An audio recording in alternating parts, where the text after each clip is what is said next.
Hi guys, welcome to Daddy in the Don. Today we're going to be looking at potential landing spots for the one and only Harry Kane. It's no secret his contract runs out next summer, and with potential suitors lined up left, right and centre, the only thing stopping him from going to these clubs is the blocker that is Daniel Levy.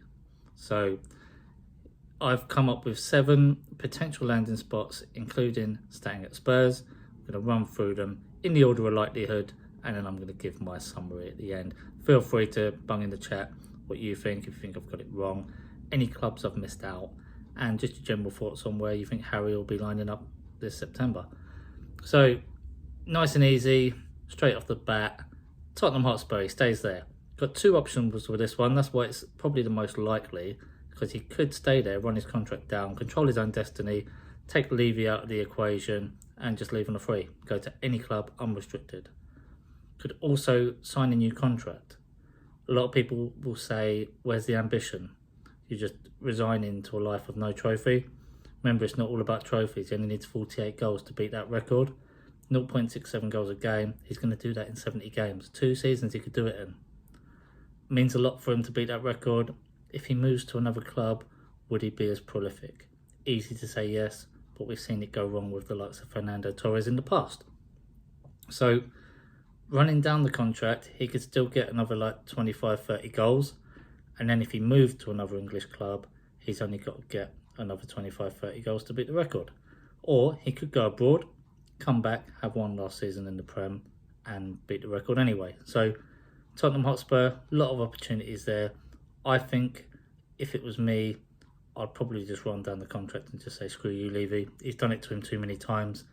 Took the Man City deal off the table by stalling him, blocking him. They went and got Haaland. He's thinking he's going to do the same thing here, but it's down to Harry Kane to see whether he's brave enough to just stick to his guns. Go on a free. Levy would be a bit of an idiot to let him do that because it's a £100 million asset if he sells him now. Financial fair play, that takes £100 million off the balance. He's made silly signings in the past. He's lost money on the likes of Timothy and Ndombele when he sells him. So this would balance the book. You lose that player for free next year, you've made nothing and you can't replace him because all your players that you're selling at a loss. So, other option, Real Madrid. They've just lost Karim Benzema this summer. So, makes perfect sense that he would go there, he'd go straight into the team, good young squad of players, and potentially can win any trophy. Would he go to Spain? I'm not so sure. I think he's settled in the UK. He is a family man. I think that means a lot to him. So I think going to Spain would be a bit of a risk for me, for him. But I think it also depends on the Mbappe situation. He's also in the same position as Kane. He can either go this summer or he can run his contract down. And I think whatever Mbappe does could determine what happens with Harry on this one as well. So if he goes this year, he obviously won't go there. If he runs his contract down, he could go to Real Madrid on a short contract, leave in a couple of years, come back to another club in England, maybe Man United, because there won't be the restriction from Levy. Or he could go into the slot made available by Mbappe, but we'll get to that later. So Real Madrid, yes, it would make sense, but I personally just don't think he would go there. Another team on the agenda here, so I would go for this one if it was me. Man United, makes perfect sense. So Levy's ruled out the sale to a rival. Not really a rival, as he came 8th in the league. So he'd stay in the league, can get the record. No competition up front at all. You've got his old weak horse. Seen more mobility in a chest of drawers. So easily he'd go in there, be the number 1 striker. Eric Ten Hag's transition, it'd be an exciting time for him to join that team. Whether he does it this year or whether he does it in a year's time when he runs his contract down is another matter. The Qatari bid could hold the key to that because if they have money to throw at it, they could just overpay for him and get him. So probably have to hold fire and see what happens with the takeover first. These ones now are a bit more unlikely. I think that's the top 3 places he could really go. You've also got Bayern Munich, a bit more of an outsider. The question you've got to ask is why would he go there? If he goes there, it's just going to be for a trophy. It's not going to be for the football because it's a walkover. It's like going to the SPL. So yes, he could go there. Yes, he would go straight into the centre-forward position, score similar goals to Lewandowski, get a trophy, but I just don't see him fitting in Germany. I think if he was going to go anywhere, he'd probably go to like France or Spain. Typical Englishman. I think he wants to stay in the UK. I don't think he'd go to Bayern Munich. He hasn't got an ally out there, an ex-manager. So don't see it for me. Interesting one now, Chelsea. So a couple of points on there. So Todd Bowley, don't rule anything out with this guy. Throws money at everything. Spent 600 million. What's another 100 million going to do for him? Yeah. I know there's financial fair play, but you could just sell a lot of the chuff and reuse that money to buy Kane. Also, Pochettino could be reunited with Poch, the manager he had the most success under. Also, he'd be staying in London, so it'd be good family-wise. The only thing is, would he do that to the fans? So I know Chelsea, Tottenham, they're not local rivals, but they are quite a fierce rivalry. A lot of red cards in the game, so would he do it to the fans? Oh, I don't think so. It's just the Poch thing that's making me think this could be a little bit relevant, but I would probably rule it out. I think Harry Kane's a decent guy. I think he cares about Tottenham, he cares about the fans. I don't think he'd do it.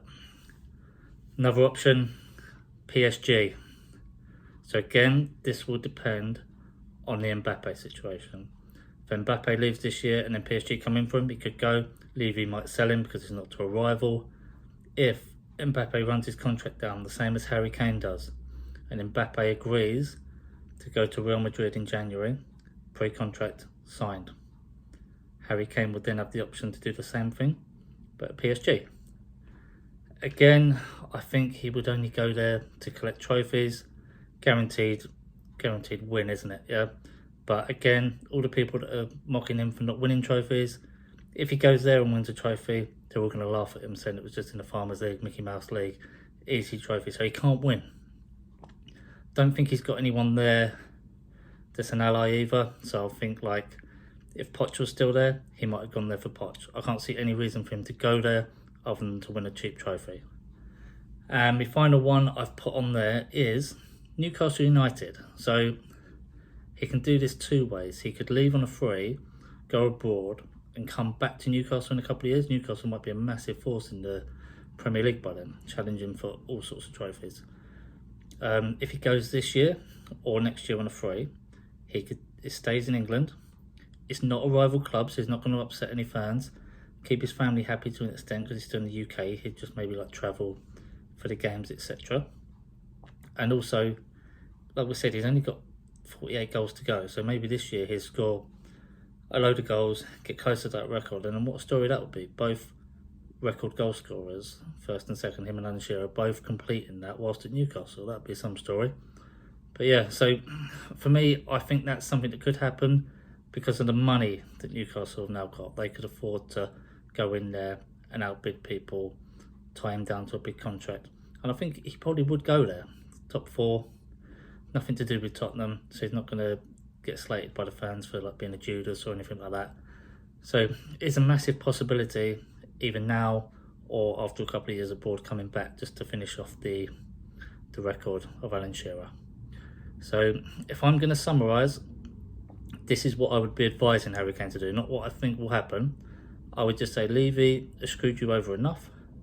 I would run down the contract. When Levy shits his pants and says, oh no, I've got to sell him now, just don't agree his contract with anyone. Go and tell Man United. Go and tap him up yourself. Say, look, I'm going to run my contract down. I'll sign with you next year. Keep your mouth shut for a year, score another 30 goals, and then do what Robin van Persie did. Enjoy your last couple of years banging in goals for United and winning trophies. So that is what I would go for. Run your contract down, stay in the UK, go to Man United next year.